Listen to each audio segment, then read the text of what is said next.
ये चीकू टाइप फल है। ये चकोतरे हैं, ये भी चकोतरे हैं। ये खज्जियाँ हैं,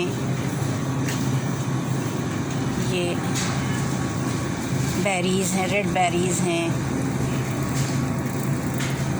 ये ड्रैगन फ्रूट है।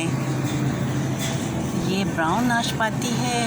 वैसे मुझे इसका कलर बिल्कुल अच्छा नहीं लगता है ब्राउन नाशपाती का, लेकिन ये इतनी पावरफुल होती है। भूख लग रही हो थोड़ी सी, अब खा लीजिए तो 2 घंटे की छुट्टी हो जाती है। ये वाली ब्राउन जो है, ये देखिए, ये ब्राउन है, ये ग्रीन है।